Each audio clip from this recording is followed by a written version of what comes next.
오늘 우리가 살펴볼 말씀은 사사 드보라에 대한 것입니다. 이스라엘의 네 번째 사사예요. 우리가 온니엘을 묵상했고 에웃을 묵상했어요. 온니엘은 하나님 앞에 잘 준비된 사사였어요. 우리도 그렇게 잘 준비된다면 하나님께서 귀하게 쓰실 줄로 믿습니다. 그리고 에웃은 오른손을 사용하지 못하는 왼손잡이라 비록 그가 왼손잡이였지만 하나님이 그 약점을 오히려 귀하게 사용하셨다라고 하는 거예요. 여러분, 우리의 삶에 비록 우리가 핸디캡이 있고 약점이 있다 할지라도 그 약점이 하나님의 손에 들리우게 되면 그 약점을 통해 하나님의 영광이 드러나는 거예요. 하나님이 그 약점을 통해서 오히려 더 우리를 강하게 하시는 것 아니겠습니까? 그리고 우리가 살펴보지 않았지만 세 번째 사사의 이름이 있어요. 그 사람은 삼갈이에요. 우리 한번 사사기 3장 마지막 절을 같이 한번 읽어볼까요? 자막을 통해 한번 볼게요. 3장 31절 시작. 아낙의 아들 삼갈이 있어 소모는 막대기로 블레셋 사람 600명을 죽였고 그도 이스라엘을 구원하였더라. 여러분, 이 세 번째 사사 삼갈은 소모는 막대기로 블레셋 사람 600명을 무찌른, 그래서 이스라엘을 구원한 아주 매우 전설적인 인물로 기록되어져 있어요. 이 사람도 대단한 사람 아니겠습니까? 소모는 막대기 하나 들고서는 블레셋 사람들을 무찔렀다는 거예요. 그것도 무려 600명이나 사람들을. 그래서 이스라엘을 구원한 인물이에요. 여러분, 참 다양하지 않습니까? 하나님께서 사용하는 백성들의 모습이 너무나 다양한 거예요.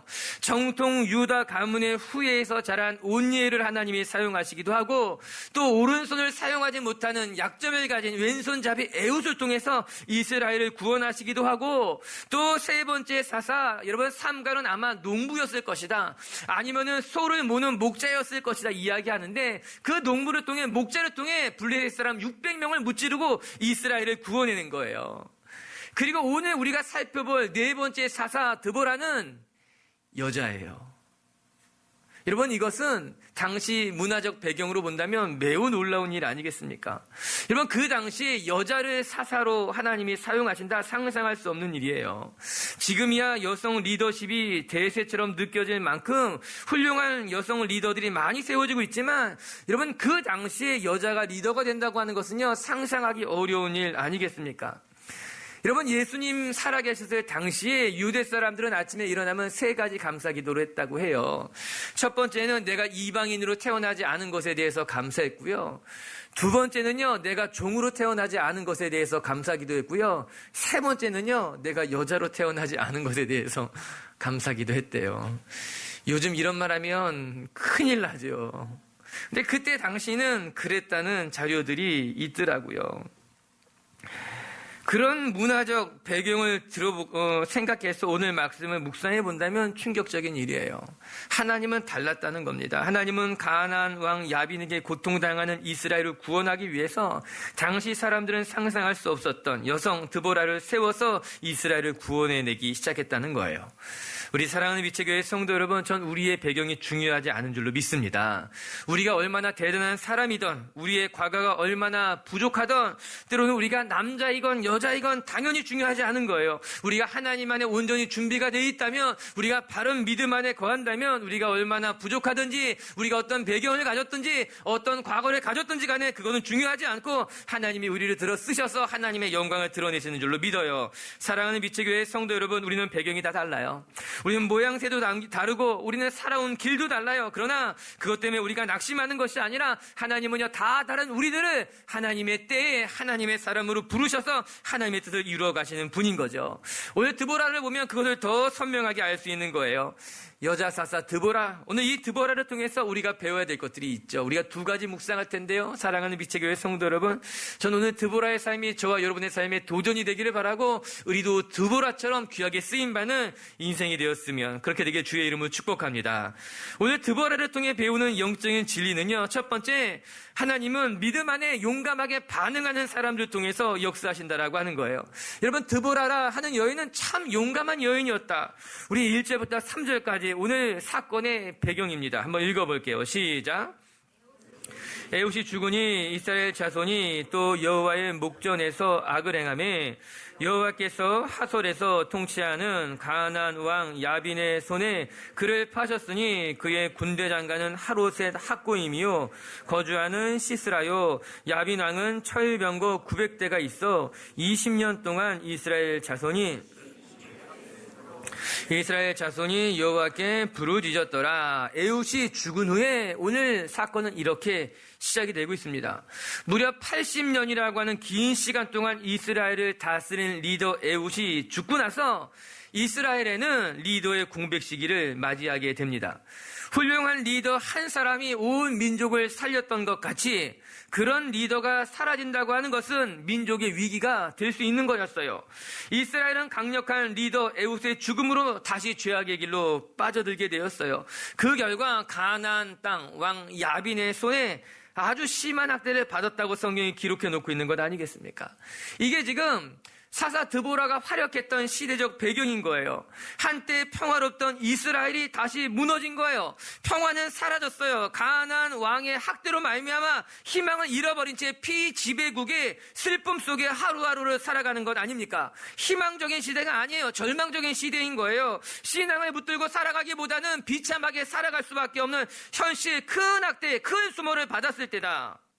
그런데 바로 그때 드보라는 달랐던 거예요. 그 어려운 시대에 하나님이 그녀를 불렀지만 그녀는 그 부름 가운데 순종하기 시작했다라고 하는 거예요. 무려 가나안 야빈의 손에 20년 동안 학대를 받았었던 때이지만 오늘 성경에 보면 심한 학대 가운데 있었지만 그럼에도 불구하고 그가 하나님의 부름 앞에 순종했다라고 하는 거예요. 무너진 나라를 세우기 위해서 일어났다는 거예요. 사사기 5장 12절에 이런 말씀이 있어요. 같이 한번 우리 자막을 통해 읽어볼까요? 시작. 낄지어다 드보라여 낄지어다 너는 노래할지어다 일어날지어다 바라기여 아비노함의 아들이여 내가 사로잡은 자를 끌고 갈지어다. 하나님이 잠자던 드보라를 불러 깨운 것 아닙니까? 낄지어다 드보라여 낄지어다. 바로 그때 드보라가 일어난 거예요. 하나님 물으신다면 이 악한 시대를 할지라도 소망이 없는 시대를 할지라도 내가 일어나겠다라고 하는 거예요. 여러분 그 결단이 쉬운 결단이 아니었다는 거예요. 두 번째는요, 여러분 가나안 땅에 있는 야빈은 철병거 900대를 가진 사람이다. 오늘 3절은 그것을 우리에게 이야기하고 있습니다.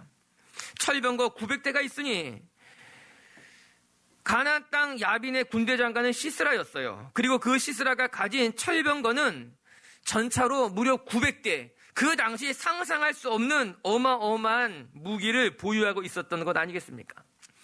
여러분 그 당시에 이스라엘은요 아직 철기 문화로 넘어가지 못했습니다.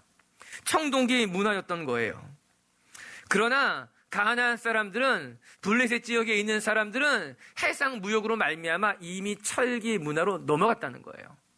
청동기 문화와 철기 문화가 함께 맞붙어 싸우는 것은요 마치 총하고 칼하고 싸우는 것과 크게 다르지 않다는 겁니다. 여러분 청동은 무른 거예요. 철보다. 그 무른 무기를 가지고 단단한 철과 싸운다고 하는 것은요 있을 수 없는 일이라고 하는 거죠. 게다가 가나안 땅 야빈은 철병거를 가졌다. 지금으로 말하면 일종의 거대한 탱크 같은 거예요. 어마어마한 화력을 가진 초현대적인 무기를 대량으로 보유하고 있었던 야빈에게 대적할 수 있었겠느냐라고 하는 것입니다. 여러분 이것은 무모한 일입니다. 무모하다는 것을 넘어서서 그냥 죽기를 각오하고 달려드는 것만 같은 거예요. 그런데 4절의 말씀은 이렇게 시작하고 있어요. 제가 한번 읽어드릴게요. 4절이요. 시작. 그때에 라피도의 아내 여선지자 드보라가 이렇게 나와요. 그때에, 즉 이스라엘이 가나안 왕 야빈에게 심한 학대를 받아 이스라엘에게 소망이 없을 때에 바로 그때 하나님이 드보라에게 임했다는 거예요. 무려 철병거 600대를 가지고 이스라엘을 공격할 바로 그때에 하나님이 드보라에게 임했다라고 하는 거예요. 이런 배경 속에 드보라야 내가 과연 순종할 수 있겠는가? 전 제가 드보라라면요 이런 생각이 들었을 것만 같아요. 하나님 왜 하필이면 이렇게 힘들 때에 저를 사사로 부르십니까? 아니 이렇게 힘들 때는 힘이 센 에웃을 부르든가 아니면 전사와 같이 대단한 삼가를 부르시든가 아니 이렇게 어렵고 힘들 때는 좀 대단한 전사를 부르는 거지 맞지 왜 힘들 때 접니까? 사사로 헌신하는 거 저 감당할 수 있습니다. 하나님이 부르신다면 저 언제든지 헌신할 준비가 되어 있습니다. 그러나 왜 하필 꼭 이런 때에 저를 부르십니까? 여러분, 우리가 그럴 때가 있잖아요. 하나님, 저 신앙 있습니다. 저 순종할 준비도 있습니다. 그런데 지금은 아니에요. 왜 꼭 이렇게 어려울 때 저를 부르고 왜 이렇게 힘들 때 저를 불러야만 합니까? 철병과 구벅대와 함께 맞선다고 하는 것은요, 무모한 일인 거예요. 그런데 왜 그때 저를 부릅니까? 그러나 놀랍게도 드보라는 거절했다는 이야기가 오늘 성경에 단 한 번도 나오지 않는다는 거예요. 오늘 드보라를 통해서 하나님이 역사하실 수 있었던 것은 드보라는 불가능해 보이는 일일지 모르지만 그는 하나님의 음성이라면 그 불가능해 보이는 일 가운데 하나님 앞에 순종하며 헌신할 준비가 되어 있는 여인이었다는 거예요. 더 놀라운 이야기 하나 해드릴까요? 그래서 드보라와 그와 함께한 사람들이 싸우러 나갑니다. 이게 4장 13절과 14절에 나오는 말씀이에요. 같이 한번 우리 자막을 통해 읽어볼까요? 시작. 시스라가 모든 병거 곧 철병거 900대와 하루셋 학고임에서부터 기손강으로 모은지라. 드보라가 바락에게 이르되 일어나라, 이는 여호와께서 시스라를 내 손에 넘겨주신 날이라. 여호와께서 너의 앞서 나가지 아니하시느냐 하는지라. 이에 바락이 10,000명을 거느리고 다볼산에서 내려가니 가나안 왕과 싸우기 위해서 다볼산에서 아래로 내려갔다라고 나옵니다. 14절 마지막에. 여러분, 이 단어가 오늘 본문을 이해하는데 매우 중요한 단어입니다. 우리가 차차 살펴보겠지만요, 그들이 다볼산에서 내려갔다라고 하는 것은요, 매우 중요한 의미를 가지고 있는 거예요. 여러분, 전쟁에서는요, 높은 곳을 선점하는 것이 매우 유리한 일입니다. 그래서 먼저 고지를 차지해야 된다, 여러분 그렇게 이야기하죠. 여러분, 높은 고지에서 아래로 싸우는 것은요 굉장히 쉬운 일이에요. 높은 고지에 있게 되면요 적으로부터 자기 자신을 지키는 것은 매우 용이한 일이라고 하는 거예요. 그런데 오늘 말씀을 보니 놀랍게도 그들이 다볼산에 머물지 아니하고 다볼산에서 아래로 내려갔다라고 성경은 이야기하고 있어요. 게다가 그들과 맞서 싸우는 가나안 땅에 있는 야빈은 무엇을 가지고 있는가? 철병거를 가지고 있었던 사람들이라고 하는 거예요. 여러분, 철병거를요 평지에서 마주친다고 하는 것은요 상식적이지 않은 거예요. 철병거를 가지고 있는 사람들하고 어떻게 싸워야 되느냐? 당연히 게릴라전을 해야 되는 거예요. 당연히 산악전을 해야 되는 거예요. 높은 곳에서 아래로 싸우는 것이 맞다라고 하는 거죠. 그런데 이스라엘 사람들은 오히려 산 아래로 내려가서 그들과 싸울 준비를 했다라고 하는 거죠. 상식적이지 않은 일이 일어난 거예요. 이 배경을 이해하는 데는요, 하나님의 계획을 이해하는 게 중요합니다. 그리고 드보라와 바락이 그 하나님 말씀에 어떻게 순종하는지를 알 필요가 있는 거예요. 여러분, 하나님께서는요 다볼산으로 그들을 모은 다음에 다볼산에 모은 그들을 다시 다볼산 아래 기손 시내까지 내려가라 말씀하셨다라고 하는 것이죠. 저는 이 모습이 오늘 본문에 등장하는 모습 중에 제일 인상적인 거예요. 다볼산 위에서 싸우는 것이 아니라 다볼산 아래로 내려가라 말씀했을 때 이 드보라가 그 말씀에 순종했다라고 하는 거예요. 내려가면 불리해지는 것인데 내려가면 그 철병거와 싸워서 위기에 처할 수 있는데 주저하지 않고 내려갔다라고 하는 거죠. 여러분, 드보라가 대단한 것은요, 그녀가 여자임에도 불구하고 사사가 됐기 때문에 대단하다, 전 그렇게 생각하지 않아요. 여러분, 여자도요 얼마든지 용감할 수 있어요. 여자도 남자보다 훨씬 더 씩씩할 수 있어요. 주위를 보세요. 그렇지 않아요? 여러분, 여자도요 용감한 여자 많습니다. 씩씩하고 담대한 자매님들 많다라고 하는 거예요. 여자기 때문에 그럴 수 없었다? 아닌 거예요. 오늘 드보라가 대단했던 것은요, 그가 하나님께서 그를 다볼산에서 아래로 내려오라 말씀하셨을 때 조금도 주저하지 아니하고 내려가기를 시작했다고 하는 것, 그것이 중요하다라고 하는 거예요. 여러분, 결국 어떻게 됐는지 아십니까? 하나님께서 기손강을 범람하게 하셔서 철병거 900승을 진흙으로 꼼짝없이 갖춰버리게 합니다. 평지에서 철병거를 만나는 것은 두려운 일이지만 하나님이 이스라엘을 다볼산에서 내려오게 한 이후에 그 기손강을 범람하기 위해서 가나안 땅에 야빈 왕의 철병거를 다 무용지물 하나님이 만들어 놓고 멈춰선 그 철병거 위에 이스라엘 사람 10,000명이 내려가서 그들을 다 정복하고 다 무너뜨렸다, 무찔렀다라고 하는 거예요. 여러분, 하나님이 계획을 가지고 있었어요. 우리의 눈에는 산에서 내려가 평지에서 싸우는 것, 철병거와 맞부딪히는 것은 어리석은 일처럼 보였을지는 모르지만 하나님은 계획을 가지고 이스라엘 사람들에게 내려가라 말씀하셨던 거죠. 드보라야, 바라가 내가 내려가야지만 승리할 수 있다고 이야기한 것 아니겠습니까? 드보라 눈에도, 바락의 눈에도 이 산에 내려가 저들과 맞부딪히는 것은 불가능한 일처럼 느낄지 모르지만 그들은 하나님의 말씀에 순종했고 다볼산에 내려가 기손강에서 하나님의 기적을 경험했다라고 하는 거예요.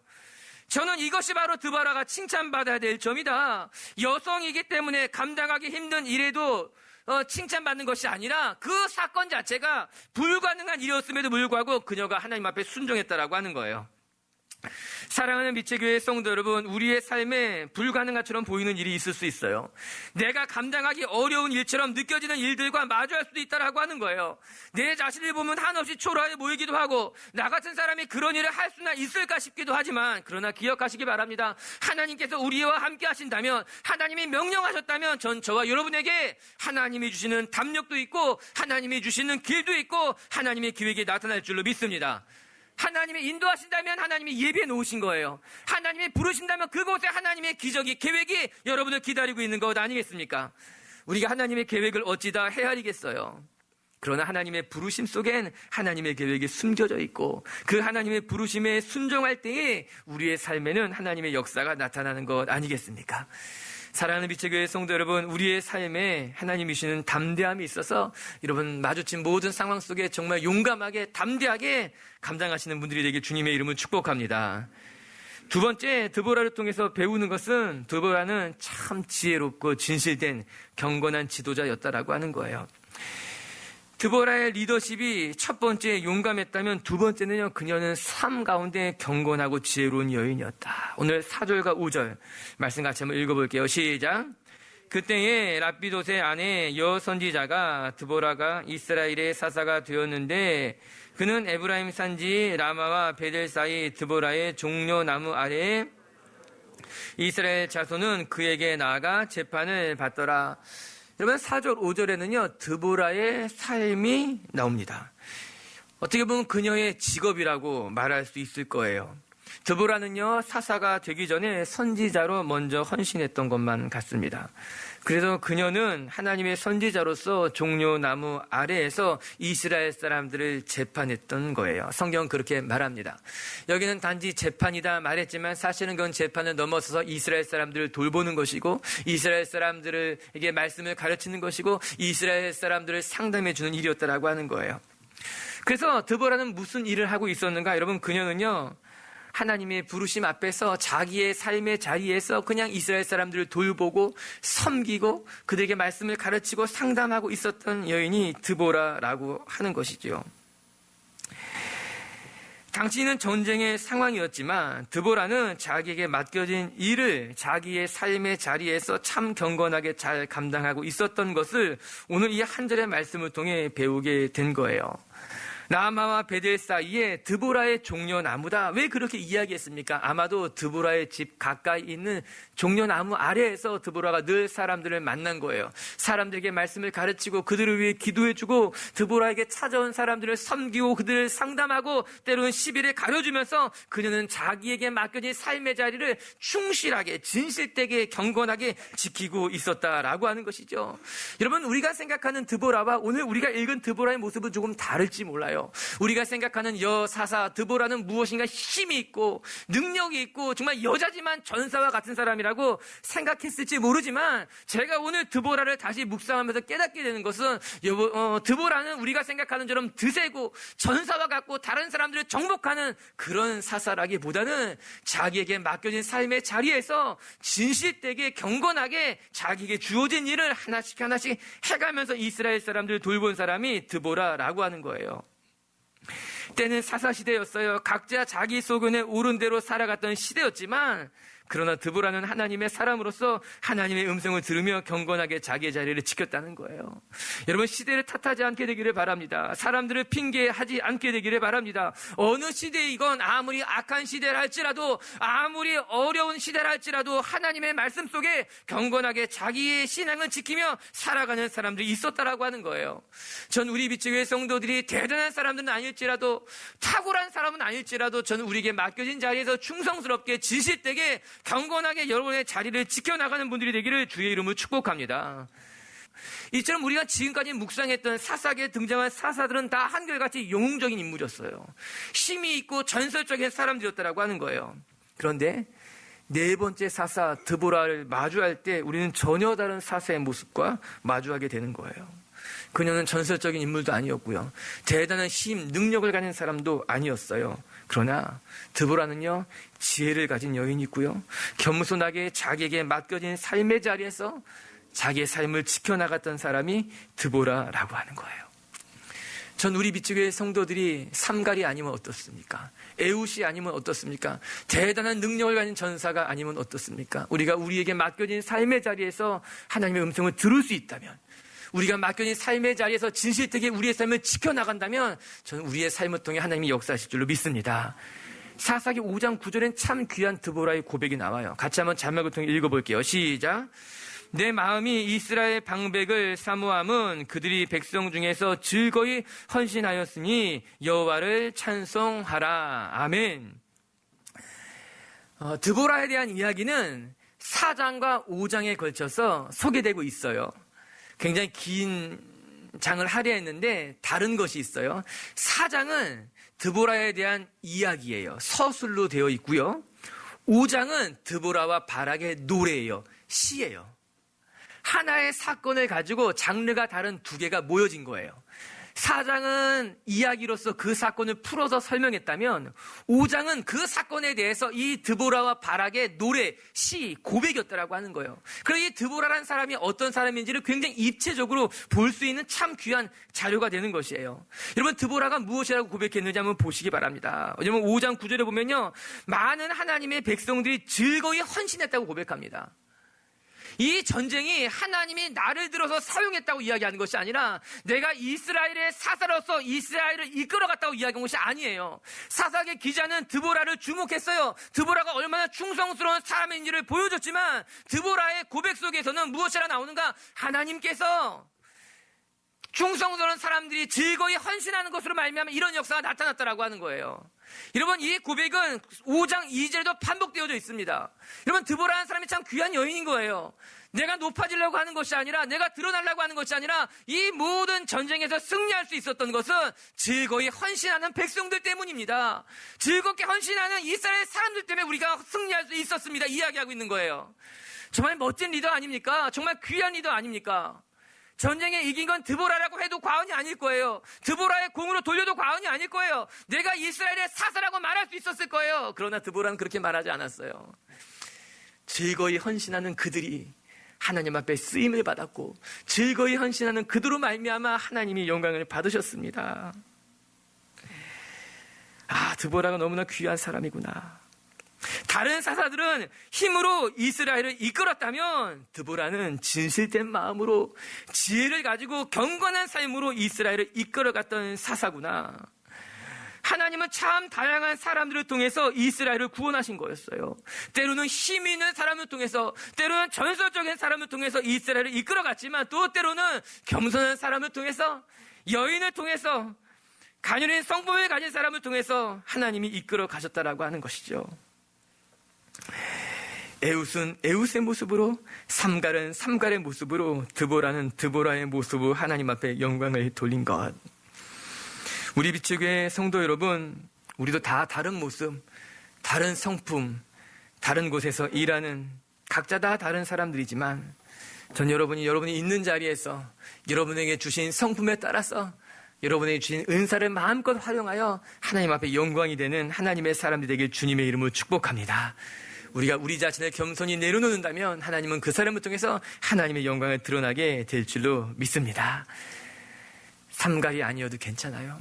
전 우리 교회가 탁월한 교회가 돼야 된다. 탁월해야 된다. 탁월하지 않아도 괜찮아요. 전혀 괜찮아요. 그건 중요한 게 아니에요. 우리가 하나님 앞에 진실되다면, 우리가 하나님 앞에 온전하다면, 겸손하다면 그것이 가장 합당한 것이구나. 드보라와 같은 그렇게 사람들을 품고 돌보고 섬길 줄 아는 빛의 교회가 되고 그런 성도들이 되시기를 주님의 이름으로 축복합니다. 말씀을 정리하십시다. 하나님께서 사용하시는 사람은 하나님은요 소수의 리더를 통해서 영광 받기를 원하는 것이 아니라 하나님은 작지만 겸손한 사람을 통해서 하나님이 영광 받기를 원하신다는 거예요. 때로는 너무 탁월한 사람은 하나님의 영광을 가리울 때가 있어요. 때로 너무 탁월한 전설적인 사람은 그 사람이 드러나고 그 사람이 빛날 수 있죠. 그러나 하나님은 그것을 원하시는 것이 아니겠죠. 사랑하는 우리 빛의 성도 여러분, 평범한 사람들이지만 그 평범함 속에 하나님의 영광을 볼 수 있게 되기를 바라고 이 평범한 삶이 오히려 하나님 쓰시기에 편안한 일꾼들이 되시기를 주님의 이름으로 축복합니다. 첫 번째, 하나님은 믿음 안에 용감하게 반응하는 사람들을 통해서 역사하십니다. 드보라는 감당할 수 없는 일에 부름을 받았지만 그 부름 앞에 주저하지 아니하고 믿음으로 반응하는 사람이었어요.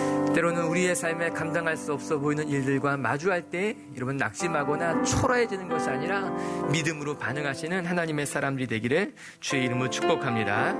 두 번째, 드보라는 참 지혜롭고 경건한 삶의 자리를 지킬 줄 아는 평범하지만 신실한 사람이었어요. 전 우리 빛의 교회 성도들도 그렇게 평범한 속에 정말 진주 보석과 같은 사람으로서 여러분의 삶의 자리를 지키고 빛낼 수 있는 하나님의 사람들 되기를 주님의 이름으로 축복합니다.